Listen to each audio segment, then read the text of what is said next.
और सबको एकत्र करने का जो आह्वान किया है, इससे जो अछूता रहेगा वो अपना भाई ही क्यों ना, वो राक्षस ही कहलाया, वो हमारे फूट डालने वाला कहलाया कि नहीं।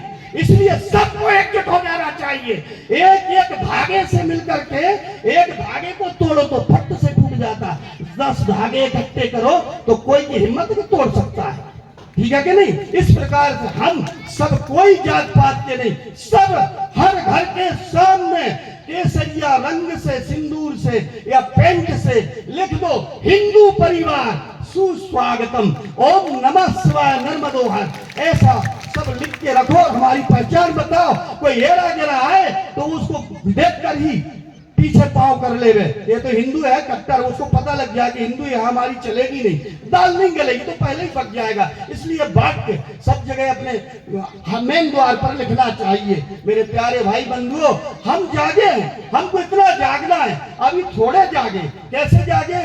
आपने 1 रुपया, 2 रुपया, 10 रुपया, 100 रुपया, 1000 रुपया, लाख रुपया, करोड़ रुपया भी किसी ने दिया, और ऐसा थोड़ा थोड़ा सा अंश देकर आपने भगवान श्री राम की 500 साल पुरानी कलंकित खून से रक्त रंजित धरती पर भव्य राम मंदिर निर्माण किया है। ये किसी के बाप ने नहीं किया, हम सब ने किया है। तो बोलो, हम थोड़े जागे हैं, लेकिन अब हमको इतना जागना है, इतना जागना है हर घर में, हर हृदय में, कि हमारे आसपास कोई हरी मजार, कोई मस्जिद, कोई झंडा हरा दिखना नहीं चाहिए।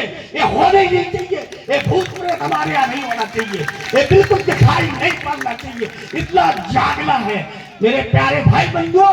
यदि ये कुछ रहे, एक भी कहीं दिखता है तो तुम मरे हो, तुम्हारा खून डामर का खून है, लाल रक्त नहीं है। इसलिए तुमको इतना जागना है, ऐसा कोई विकार दिखाई नहीं पड़ना चाहिए, जैसे मार के फेंक दो, ऐसे कोई होने नहीं चाहिए। तो भगवान भी बेबस होके आपके अवतार लेगा।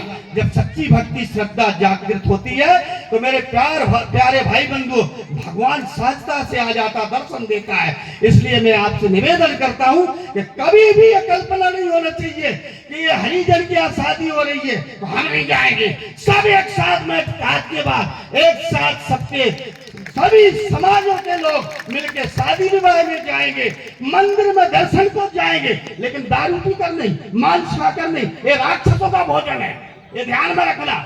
हिंदुओं का भोजन नहीं है। हिंदू कभी दारू मांस सेवन नहीं करता।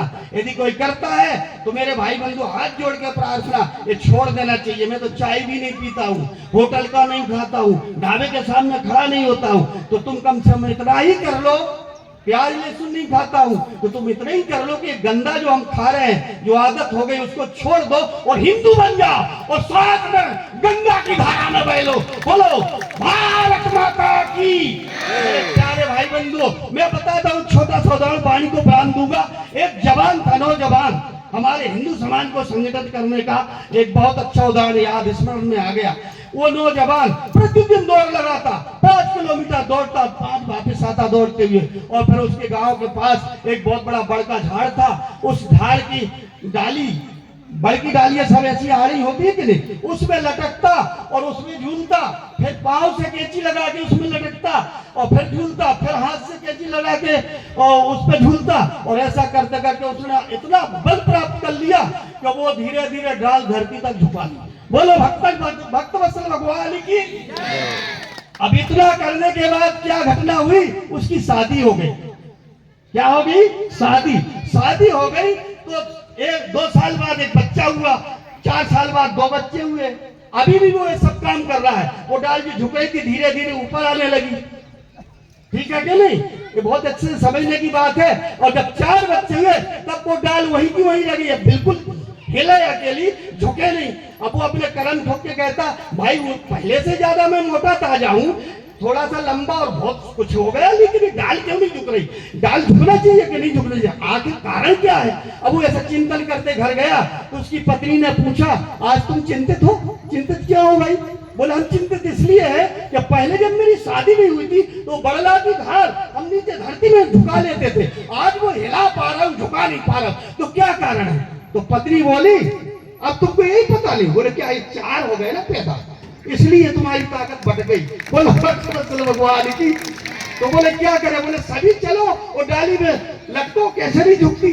चारों बच्चे और पत्नियों को गए तो डाल बिल्कुल नीचे झुक गई। माने हमारी ये शक्ति जात पात में बढ़ रही है, ये बटना नहीं चाहिए। यही आपकी सभा का सत्य है। बात समझ में आई कि नहीं? हमसे बड़ा कोई नहीं है। देखो थोड़ी सी 5 मिनट का समय और लूंगा, भूल गया था। हमारा धर्म क्या है? समाज कौन सा है? हिंदू। हिंदू धर्म नहीं है।